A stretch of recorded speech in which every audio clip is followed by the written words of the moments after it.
The country of Iran is incredibly diverse. For example, when you go up into the western regions of the country, people typically have higher levels of Anatolian DNA.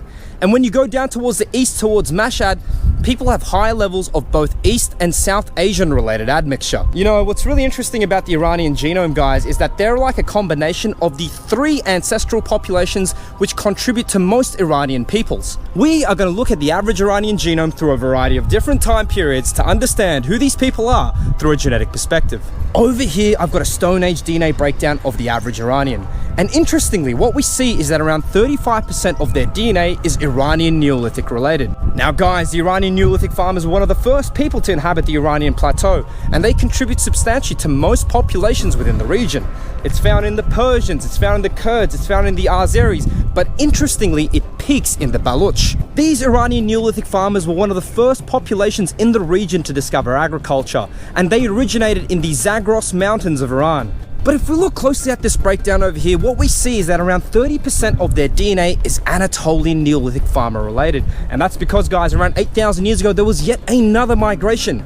This time, it was characterized by agriculturalists who originated in Anatolia, who migrated within the Iranian plateau, mixing with the Iranian Neolithic farmers to form a hybridized population known as Iranian Chalcolithic. It's this Iranian Chalcolithic DNA which is the characteristic genetic signal found in all Iranian populations. It's found in the Persians, it's found in the Lur, it's found in the Mazandarani, as well as a slew of other populations.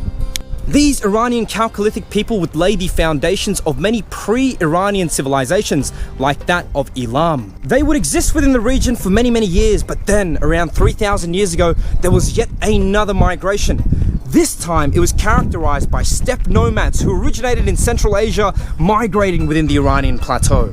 These were the Indo-Iranians, who themselves were the descendants of a people known as the Yamnaya, who originated in the Pontic-Caspian steppe of modern-day Russia and Ukraine. These ancient Indo-European people would eventually migrate within Kazakhstan, where they would form the Indo-Iranians. From here, these ancient Indo-Iranian people would migrate further south, mixing with a group known as the Bemak or Bactria-Margiania archaeological complex people in Turkmenistan. These Bemak people were heavily Iranian Chalcolithic derived, and when the Indo-Iranians migrated southwards, they heavily mixed with these people. By the time these ancient Indo-Iranians arrived within the Iranian plateau, they were heavily Iranian Chalcolithic mixed. By migrating within the region, they would pick up on many traditions and customs of the Iranian Chalcolithics and eventually lay the foundations of the ancient Persian Empire. This is why, guys, when we look into the ancient DNA breakdown of the average Iranian, around 14% of their DNA is Indo-European steppe related. Contrary to popular belief, the Islamic expansions didn't really change the genetic profile of the average Iranian. Natufian DNA, when detected, only reaches levels at around 7%, and this in itself is a pre-Islamic source.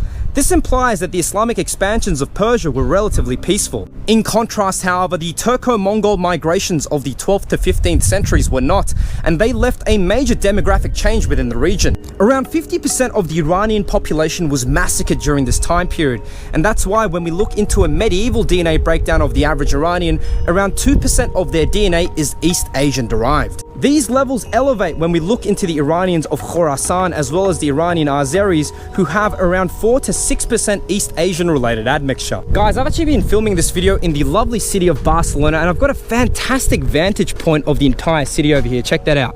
I've been traveling the world for the past year and a half, making more money than I ever have solely through TikTok and content creation.